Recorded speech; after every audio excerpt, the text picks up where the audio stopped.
Hi hello నమస్తే. నేను కృష్ణాంజనేయులు. ఆంధ్రప్రదేశ్ రాజధాని అమరావతికి పార్లమెంట్లో చట్టబద్ధతకు సంబంధించినటువంటి అంశం మీద అనేకమైనటువంటి అనుమానాలు, అనేకమైనటువంటి అపోహలు, ఈ మధ్యలో వైఎస్ఆర్ కాంగ్రెస్ పార్టీ చేస్తున్నటువంటి ప్రచారాలు, ఈ నేపథ్యంలో పార్లమెంట్లో అమరావతికి చట్టబద్ధత ఈ అంశానికి సంబంధించి కేంద్ర మంత్రి, గుంటూరు ఎంపీ పెమ్మసాని చంద్రశేఖర్ స్పష్టమైనటువంటి క్లారిఫికేషన్ ఇచ్చారు. ఆయన చాలా స్పష్టంగా కేంద్ర రాష్ట్ర ప్రభుత్వాల మధ్య ఒక బిల్లుకు సంబంధించినటువంటి విషయంలో ఉత్తర ప్రత్యుత్తరాలకు సంబంధించినటువంటి అంశాలు, అమరావతి రాజధానికి సంబంధించినటువంటి చట్టబద్ధతకు సంబంధించినటువంటి విషయంలో ఏర్పడినటువంటి చిన్న చిన్న అవాంతరాలు, ఈ అవాంతరాలను ఏ విధంగా అధిగమించేదానికి అవకాశం ఉంది అనేటువంటి అన్ని వివరాలన్నీ కూడా ఆయన స్పష్టంగా చెప్పడం జరిగింది. ఇప్పటికే ఏంటి అమరావతికి సంబంధించి 11 ఏళ్ళైంది ఈ రాష్ట్రం విడిపోయి రాజధాని లేనటువంటి రాష్ట్రంగా ఉన్నాం. ఇలాంటి పరిస్థితుల్లో మరి రాజధాని అమరావతికి సంబంధించినటువంటి అంశము, చట్టబద్ధతకు సంబంధించినటువంటి విషయము పార్లమెంట్లో మనం చట్టబద్ధత తెచ్చుకోవాలి అని మొన్ననే రైతులు ముఖ్యమంత్రి చంద్రబాబు నాయుడిని కలిసినటువంటి సందర్భంగా వీళ్ళు విజ్ఞప్తి చేయడం అనేది జరిగింది. ముఖ్యమంత్రి చంద్రబాబు నాయుడు కూడా స్పష్టమైనటువంటి హామీ ఇచ్చారు రైతులకి. కేంద్ర ప్రభుత్వంతో మాట్లాడి వెంటనే పార్లమెంట్లో చట్టబద్ధత వచ్చేటువంటి విధంగా చేస్తాం.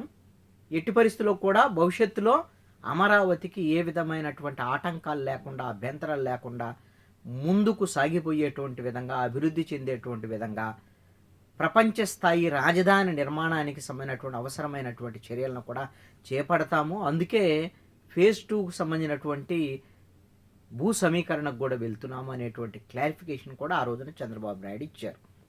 ఒక అంతర్జాతీయ ప్రమాణాలతో తయారయ్యేటువంటి రాజధాని నగరంలో ఒక అంతర్జాతీయ స్థాయి విమానాశ్రయము, అదేవిధంగా రైల్వే స్టేషను, రైల్వే లైను, అదేవిధంగా స్పోర్ట్స్ సిటీ, ఇవన్నిటి కోసమే మనం ఇప్పుడు అదనంగా 20,000 ఎకరాలు సేకరించడం అనేది సమీకరించడం జరుగుతుంది అని ఒక 7 గ్రామాల పరిధిలో, అంటే ఈ రాజధానికి సంబంధించినటువంటి చుట్టూ అందుబాటులో ఉన్న పెదకూరపాడు అసెంబ్లీ నియోజకవర్గము, అమరావతి మండలం పరిధిలో 6 గ్రామాలు, అదేవిధంగా తుళ్ళూరు మండల పరిధిలో పెదపరిమి, ఈ 7 గ్రామాల్లో కూడా ఈ భూ సమీకరణ చేయటం జరుగుతుందని చెప్పారు, వివరించారు ఆ రోజున.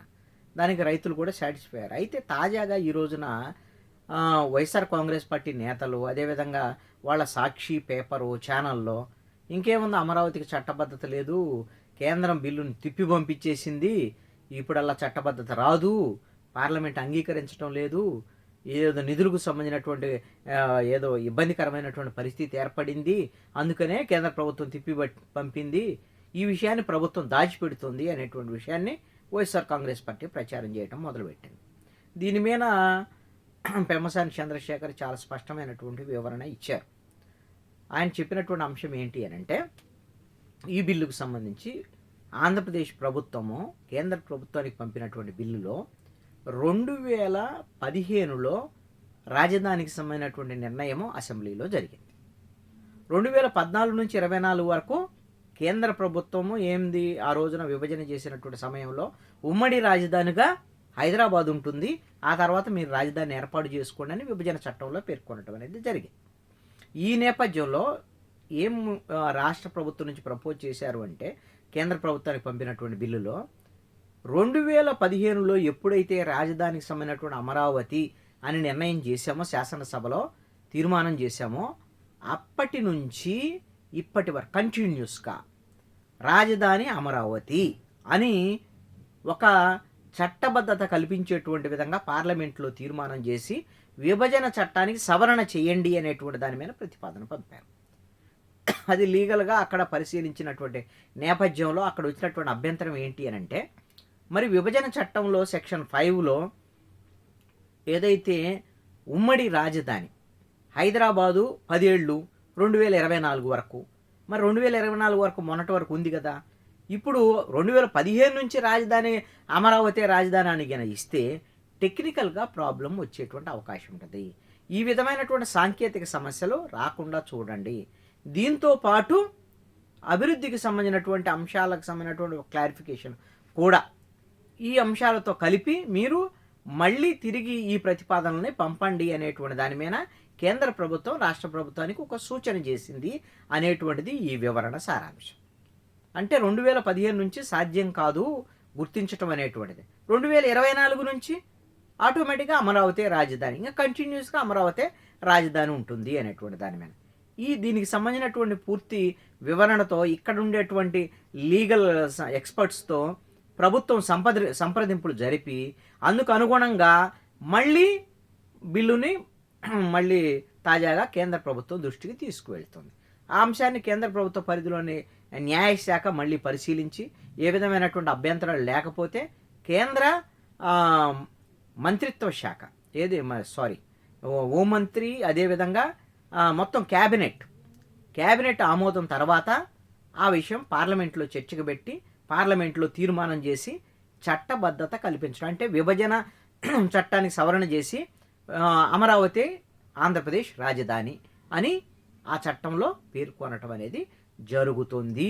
ఇది కేంద్ర ప్రభుత్వం రాష్ట్ర ప్రభుత్వాల మధ్య ఏదైనా ఒక బిల్లు వెళ్ళినటువంటి సందర్భంలో ఉత్తర ప్రత్యుత్తరాలు అనేటువంటిది ఉండటం అనేటువంటిది సహజమైనటువంటి విషయము అని పెమ్మసాని చంద్రశేఖర్ వివరించారు.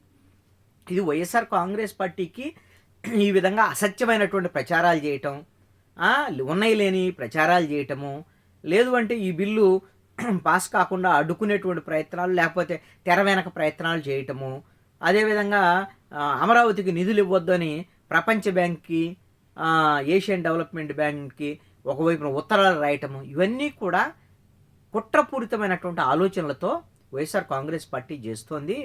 ఈ విధంగా అమరావతి రాజధానిని అడ్డుకునేటువంటి రాక్షస క్రీడని వైఎస్ఆర్ కాంగ్రెస్ పార్టీ నడుపుతుంది. వైఎస్ఆర్ కాంగ్రెస్ పార్టీ కాదు, ఎవరు అడ్డుపడ్డా సరే అమరావతికి చట్టబద్ధత అనేటువంటి విషయం ఆగదు. ఈ పార్లమెంట్ సమావేశాల్లో ఎట్టి పరిస్థితుల్లో దీన్ని కంప్లీట్ చేద్దాము అనేటువంటి విషయంతోనే పంపాము మొన్న బిల్లుని. ఇప్పుడు సాంకేతిక సమస్యలు వచ్చినాయి కాబట్టి దాన్ని మొత్తం సవరించి పంపుతాం. ఈ పార్లమెంట్ సమావేశాలు కాకపోయినా నెక్స్ట్ పార్లమెంట్ సమావేశాల్లో ఖచ్చితంగా ఈ బిల్లు పాస్ అయ్యేటువంటి విధంగా విభజన చట్టాన్ని సవరణ చేసి అమరావతి ఆంధ్రప్రదేశ్ రాజధాని అనేటువంటి విషయం, చట్టబద్ధత కల్పించేటువంటి విషయం ఎట్టి పరిస్థితుల్లో కూడా పార్లమెంట్లో ఈ చట్టం జరగబోతోంది. దీన్ని వైసీపీ అడ్డుకున్న ఆగదు అనేటువంటి విషయాన్ని పెమ్మసాని చంద్రశేఖర్ ఆంధ్రప్రదేశ్ ప్రభుత్వం తరఫున వివరణ ఇవ్వటం అనేటువంటిది జరిగింది.